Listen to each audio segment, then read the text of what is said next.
Une petite question sur la chefferie du Parti québécois. Qu'est-ce que vous pensez de la proposition de M.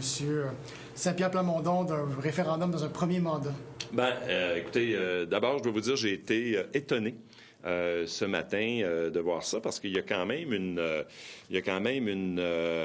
évolution, on va dire, ou un changement important par rapport à sa proposition d'il y a à peine 3 ans, 4 ans, là, lors de la course de 2016, où là, il devient soudainement plus pressé. Alors, moi, je prends acte de ça et sûrement qu'on va avoir l'occasion d'en discuter là, lors des débats et de la course au leadership du Parti québécois.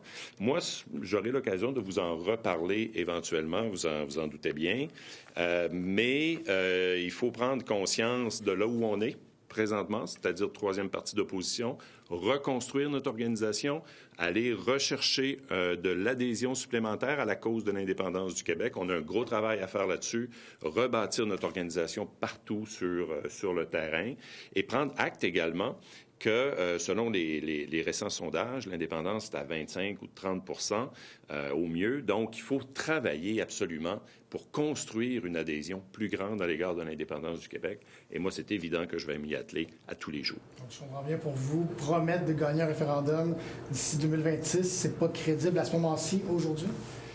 Je trouve que c'est prématuré. Il faut faire l'engagement qu'on va augmenter l'adhésion à l'indépendance du Québec. On va tout faire pour aller rencontrer les gens, mais aussi pour passer à l'action concrète.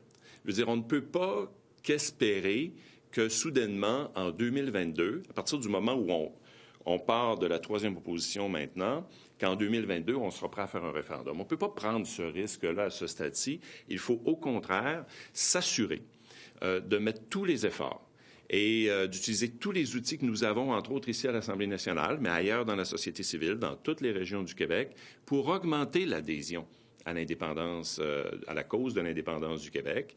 Et on sera en mesure, à ce moment-ci, à la fois qu'une organisation forte, mais des convictions fortes à l'intérieur de la population, de proposer une date de référendum que moi aussi, je souhaite le plus tôt possible. Mais, je veux dire, on ne peut pas juste espérer comme ça sans avoir un plan concret. Moi, ce que je déplore, et c'est ce que j'ai lu dans l'article de ce matin, c'est que, un petit peu comme par la voie du Saint-Esprit, là, en 2022, on va être immédiatement prêt. Alors moi, je veux, au contraire, dès le lendemain de l'élection du chef, m'atteler à la tâche pour faire augmenter ses appuis et très bientôt, vous aurez mon plan concret. J'en comprends quand vous dites tous les outils, incluant l'Assemblée nationale.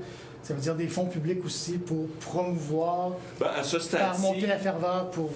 C'est-à-dire à ce stade-ci, à l'Assemblée nationale, qui est le Parlement, nous, comme troisième groupe d'opposition, on a déjà beaucoup de moyens. C'est à ça que je pense. Là. Alors... Le péquisme mené par M. Gaudreault prendrait des fonds publics pour faire la promotion de la souveraineté. On n'est pas rendu à ce stade-là. Moi, ce que je vous dis, c'est que la course au leadership, là, elle va se conclure au mois de juin. Le 19 juin. Le 20 juin, là, on est toujours le troisième groupe d'opposition. Là. Bon. Puis on a un parti à reconstruire et à travailler. Alors, c'est de là qu'il faut partir.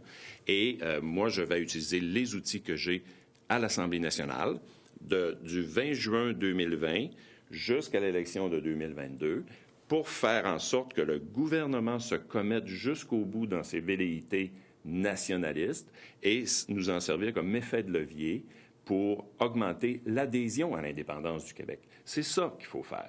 Et là, on sera en mesure de dire, oui, à la campagne de 2022, on a assez fait monter la chaleur, on a assez mis le gouvernement de la CAQ dans ses propres contradictions par rapport à ses prétentions nationalistes, et on sera en mesure de s'engager vers un référendum après 2022.